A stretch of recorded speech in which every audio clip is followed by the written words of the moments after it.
You start hearing noises, and you realize after a while that it's a machine gun fire, and then bullets to the head as they are executing people in the prison. You can hear this.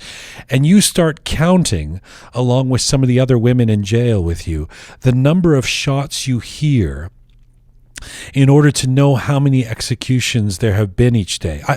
I am horrified just reading your words about those moments. You lived it. Do you ever stop hearing those sounds of those bullets? Have you found a way to suppress that or compartmentalize that, or does it still haunt you? When I left the prison, I was really sick. I wanted to die. I cried always. When I washed myself, I cried because I didn't want to cry in front of my son and my family. But when I wrote the book, the memory of prison left me alone.